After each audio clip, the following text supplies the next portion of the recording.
So Samsung is going to be giving us a watered down version for the Snapdragon 8 Elite chip for the Z Fold 7. So their S series is going to get the best of the best Snapdragon 8 Elite. But sadly for the Z Fold 7, it looks like you're going to just be a tad bit short. This is very disappointing when you look at the fact that the OnePlus Open 2 is going to come out with a Snapdragon 8 Elite, not watered down, the full one. You're going to see the Tensor, new Tensor chip be absolutely amazing. Has a whole entire new archetype built for that. And Samsung's coming out with a watered down version. So, based on what we understand, this is very similar to the Snapdragon 8 Elite. It just has one less high performance core in the chip. So it's just removed one high performance core part of the chip, and that's pretty much what it is. So it's like 75% of the actual Snapdragon 8 Elite chip. It's just also costs a lot less for them to manufacture and be able to sell with the Z Fold units. So kind of the idea of trying to get as, much profit as possible to get the cost down for themselves. And if you're wondering, well, does that help us as a consumer? No. So based on reports, the Z Fold 7 is going to cost, I think it's $100 more than the Z Fold 6.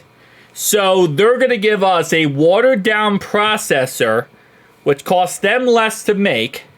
We already know the screens they're using. They were able to get cheaper screens now, thanks to helping out other manufacturers. They were able to manufacture the screen a little bit cheaper with a new supplier.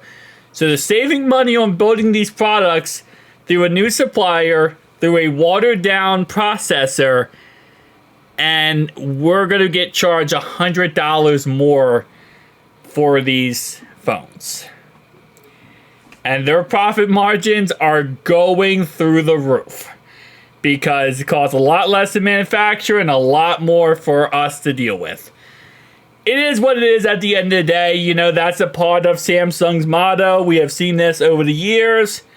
They, like any business, they want to make the most money, but sometimes can really be annoying as a Samsung customer when these things come out and you find out that you're getting a watered down unit and then getting charged $100 more for it.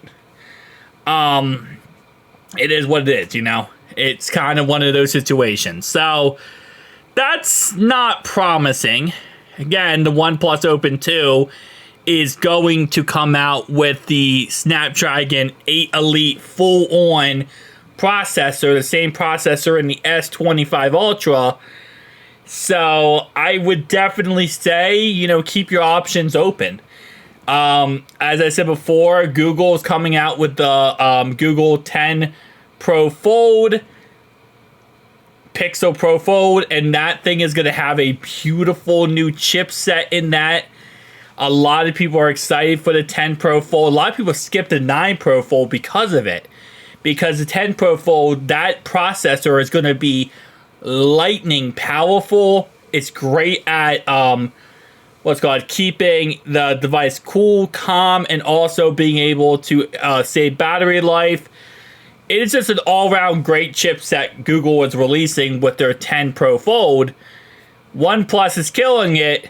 And Samsung's like, we're going to give you a watered-down version. And based on what we understand, Google and OnePlus will keep the same pricing tiers that they are going to be releasing for last year. So they're going to be $100 less than Samsung. And Samsung's giving us a watered-down chipset. Okay. Yeah. Again, like I said before, Samsung, it seems like they're doing everything possible to self-sabotage themselves in this industry. And I wish them the best here because I want to see Samsung succeed, but you gotta you gotta fight back at some time, or maybe they just lost. I don't know. Peace out, guys.